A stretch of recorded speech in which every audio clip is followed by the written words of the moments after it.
Plate మొత్తం కూడా మన చైన్ అనుకుందామమ్మా. మన చైన్లో మొత్తం కూడా ఏమైంది అంటే జలుబు భూమి ఉండడం వల్ల నీరు పడుతుంది. మరి మన చైన్లో వచ్చినటువంటి నీళ్ళు ఏమవుతాయో చూడండి ఒకసారి.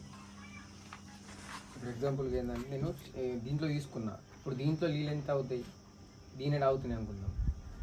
నేను వేసింది ఎంత, దీంట్లో స్పూన్ ఏడు అది వేసిన మందు.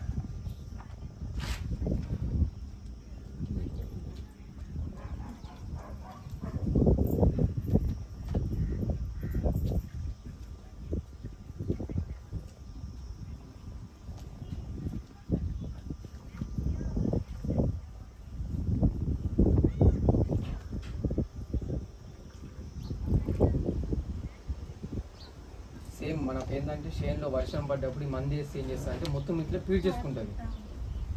ఇప్పుడు దీనివల్ల ఏమైపోతుంది, మొక్కకి ఏం ప్రాబ్లం కానీ లేదు. ఇప్పుడు ఈరోజు ఫుల్ వర్షం పడ్డది, రేపు మళ్ళీ వర్షం పడుతుందా, పడకపోవచ్చు. ఈరోజు ఫుల్ వర్షం పడి ఈ మందు మనం వేసిన తర్వాత ఒక 20 రోజుల వరకు వర్షం పడకపోయినా కూడా మొక్కకి ఎలాంటి ప్రాబ్లం కానీ లేదు. దేనివల్ల అంటే ఇప్పుడు తేమ ఏమవుతుంది ఉంటుంది కదా.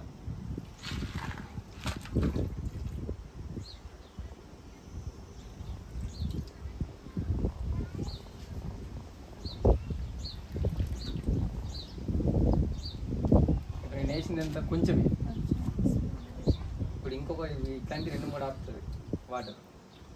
ఇప్పుడు అది ఒక్క ప్యాకెట్ మన 1 kg ఉంటుంది. ఇప్పుడు మనకు ట్యాంక్ ఉంటుంది కదా విలేజ్లో, 5 లక్షల లీటర్ల ట్యాంక్ ఉంటుంది మన దగ్గర. 5 లక్షల లీటర్ల ఇది ఒక ప్యాకెట్ వేసేస్తే ఇంటికి ఒక బొట్టు కూడా చుక్కరాదు వాటర్, సేమ్ ఇంత వేసేస్తుంది. అట్లా జావుకు పడుతుంది, ఆ భూములు జావుకు పడతాయి కానీ ఉంటుంది. చల్లేయాలి, స్టార్టింగ్ చల్లేసుకున్నాలా. నీకు ఎంత వర్షం పడ్డా ఏం పడ్డా కూడా జవుకు పట్టది, నీరు పట్టది. మళ్ళీ ఇప్పుడు మనం పత్తి పెడతాం, పత్తిలో దౌరలు తొందర రావు. అయితే ఇది వేయడం వల్ల ఏమైతే అంటే వితిన్ 3 రోజులలో నువ్వు దారి కొట్టుకోవచ్చు.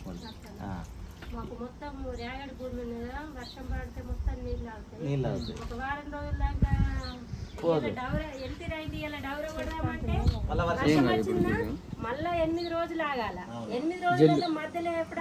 మళ్ళీ ఇప్పుడు ఒకవేళ మందులు ఫర్టిలైజర్ అయితే వాసన వస్తుంది కదా, ఇప్పుడు దీనికి వాసన ఏముండదు.